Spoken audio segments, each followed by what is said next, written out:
अगर आप UP board exam 2023 की तैयारी कर रहे हैं और आप बायोलॉजी ग्रुप से हैं तो आप इस वीडियो को पूरे अंत तक जरूर देखें। मैं इस वीडियो में आपको बताऊंगा कि पूर्व जनतंत्र क्या होता है और इसको हम लोग कैसे समझ सकते हैं और इसकी कैसे वर्णन कर सकते हैं। तो चलिए देखते हैं। सबसे पहले आपकी बुक में जो पूर्व जनतंत्र है उसका दो चित्र दिया हुआ है। एक ये आप देखिए, ये एक पूर्व जनतंत्र है और नीचे वाला भी एक पूर्व जनतंत्र ही है, ये भी पूर्व जनतंत्र है। इन दोनों में अंतर क्या है? तो देखिए, ये वाला जो चित्र है इसको हम लोग बोलते हैं श्रोणि क्षेत्र का आरेखीय काट। मतलब कि ये एक जो है पेल्विस रीजन के क्षेत्र में जो है एक जो हमारा संरचना बनाया गया है जिसमें बाहरी संरचनाएं दिखाई दे रही हैं, इसकी आंतरिक संरचनाएं आपको नहीं दिखाई दे रही हैं। और इस वाले चित्र में देखेंगे तो आपको क्या होगा कि इसके अंदर की जो संरचनाएं हैं, जैसे कि ये वृषण है, वृषण को काट कर दिखाया गया है। ये पेनिस है, तो पेनिस के अंदर जो टिश्यू है वह भी दिखाई दे रहा है। लेकिन इस चित्र में देखिए, पेनिस के भीतर जो है जो उत्तक है, जो टिश्यू है वो दिखाई नहीं दे रहा है। वृषण के अंदर जो संरचनाएं वो दिखाई नहीं दे रही हैं। तो इसमें बाहरी संरचनाएं केवल दिखाई दे रही हैं, बल्कि इस वाले चित्र में आंतरिक संरचनाएं भी दिखाई दे रही हैं। तो इसको जो है आरेखीय दृश्य या आंतरिक संरचना कहते हैं। तो आंतरिक संरचना को दिखाने वाला चित्र है। तो अगर आपसे एग्जाम में पूछता है तो आप ये वाला जो है बना सकते हैं। ये बहुत आसान तरीके से बनाएंगे आप लोग, तो ये बनाना बहुत आसान रहेगा। इसको भी बना सकते हैं जब आरेखीय दृश्य का है या आंतरिक संरचनाओं के लिए विशेषकर अगर निर्देशित करें तो आप ये बना सकते हैं, नहीं तो अधिकतर बच्चे यही बनाते हैं। तो आप भी यही बनाएंगे तो और अच्छा रहेगा।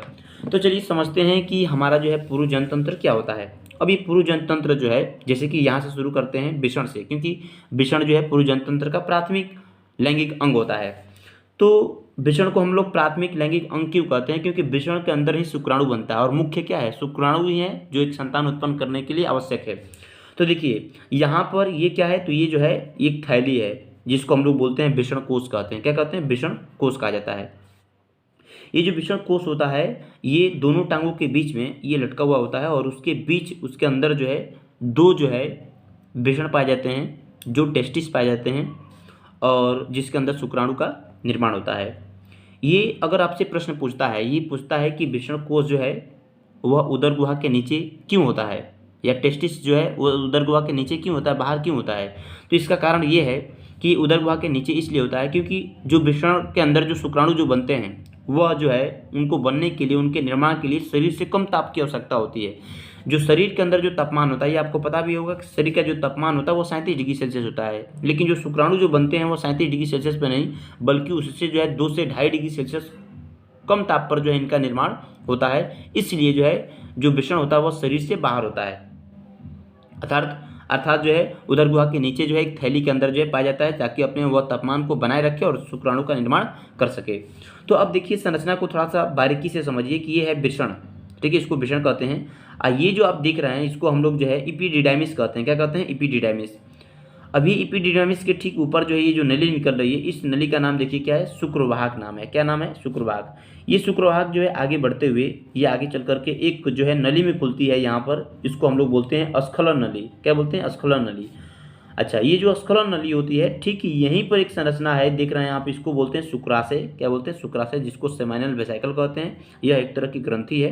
क्या है? एक तरह की ग्रंथि है जिसके अंदर जो है कुछ द्रव बनते हैं जिसको हम लोग जो शुक्रीय प्लाज्मा कहते हैं, और उसके अंदर बहुत सारे पोषक तत्व होते हैं जो शुक्राणुओं को वृद्धि के लिए, उनके पोषण के लिए बहुत ही आवश्यक होते हैं। अच्छा, शुक्राशय से जो निकलने वाली नली होती है और जो शुक्रवाहक जो होती है, ये दोनों मिलकर के क्या करती हैं? अस्खलन नली का निर्माण करती हैं। अच्छा, यहाँ पे आप जो देख रहे हैं इसको हम लोग बोलते हैं मूत्राशय। क्या बोलते हैं? मूत्राशय, जो पीले रंग से दिखा रखा है।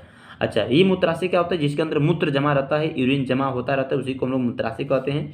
और ये जो नली जो आ रही है इसको मूत्रवाहिनी कहते हैं। ये कहाँ से आ रही है? तो किडनी से आ रही है। किडनी से आकर के मूत्राशय में खुल जाती है, क्योंकि ये मूत्र लाती है किडनी से। क्योंकि हम लोग जानते हैं कि जो किडनी होता है वह एक तरह का क्या करता है? यूरिन फॉर्मेशन करता है, मूत्र का निर्माण करता है। तो या करके मूत्राशय में मूत्र जो है जमा होता रहता है। अच्छा, अब आप ध्यान रखें कि ये जो अस्खलन नली है आकर के यहाँ पे जो मूत्र मार्ग की जो नली है उसके अंदर जो है खुल जाती है। इसको हम लोग जो है यूरिनरी डक्ट भी बोल सकते हैं। यूरिनरी डक्ट ये आकर के यहाँ से खुल रही है। अच्छा, यहाँ पे ये वाला जो चित्र जो देख रहे हैं आप, ये वाला जो लाल रंग का जो चित्र है, इसको हम लोग बोलते हैं प्रोस्टेट या पुरस्थ बोलते हैं। पुरस्थ ग्रंथि है एक तरह की। क्या है? ग्रंथि है जो दूधिये रंग का जो है कुछ क्षारीय पदार्थों को स्रावित करती है। ये लगभग 25% जो है पूरे वीर्य का जो भाग होता है।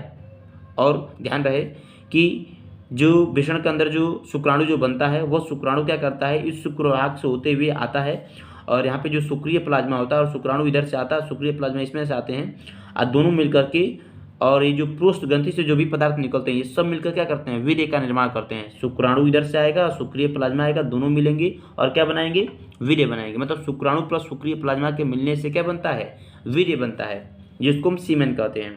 आगे बढ़ते हैं, यहाँ पर भी एक ग्रंथि है जिसको हम लोग बोलते हैं कंदमूत्र पथ ग्रंथि, जिसको हम लोग काउपर की ग्रंथि भी बोलते हैं। काउपर ग्रंथि जो क्या करती है, कुछ चिपचिपे पदार्थों का स्राव करती है। जो क्षारीय पदार्थ भी होते हैं, क्षारीय भी उसकी प्रकृति होती है, क्योंकि जो यूरिन है इसके अंदर अम्ल होता है और ये जो अम्ल इस मूत्र मार्ग से बाहर जब निकलता है तो इस पथ को अम्लीय कर देता है। तो ये क्या करता है, ये जो है मैथुन के दौरान जो है ये क्या करता है, कुछ चिपचिपे पदार्थों का स्राव करता है जो क्षारीय होते हैं और उससे अम्ल से क्रिया करके मूत्र को उदासीन कर देता है और उसको मूत्र को अम्लीयता को भस्म कर देता है, खत्म कर देता है। और ये जो भी पदार्थ निकलते हैं वह जो पेनिस होता है, पेनिस के अंदर जो स्नेहन, ये कि स्नेहन में काफ़ी ज़्यादा सहायता करता है मैथुन के दौरान। और जो महिलाओं की जो योनि होती है उसको भी ये क्या करता है, उसको चिकनाहट जो है पैदा करने का काम करता है। अच्छा, ये जो है आगे बढ़ते हुए जो ये मूत्र मार्ग है, मूत्र मार्ग से क्या करता है, शुक्राणु जो है या जो वीर्य कहिए वीर्य बाहर निकल जाता है। ये पेनिस की संरचना है जो बाह्य जननेंद्रिय के अंदर आता है, बाह्य जननांग होता है पेनिस, जिसको शीशन कहते हैं। मूत्र मार्ग है इसके अंदर शीशन मुंड, जो शीशन के ठीक ये जो ऊपर जो मुंड की तरह संरचना होती है उसको शीशन मुंड या ग्लांस पेनिस कहते हैं। और यहाँ पे जो स्किन होती है, जो त्वचा होती है, इसको अग्रछद या उसको फोरस्किन जो है कहा जाता है। तो ये क्या है, ये जनन तंत्र की संरचना होती है। ठीक उसी तरह का चित्र जो है यह भी दिया हुआ है, इसको भी आप समझ सकते हैं। उसमें भी वैसे ही दिया है कि ये क्या है, ये वृषण है, वृषण के भीतर का काट की संरचनाएं दिखाई गई जिसको वृषण पालिकाएं इसके अंदर पाई जाती हैं। संरचना को आप देख सकते हैं और समझ सकते हैं। ठीक है।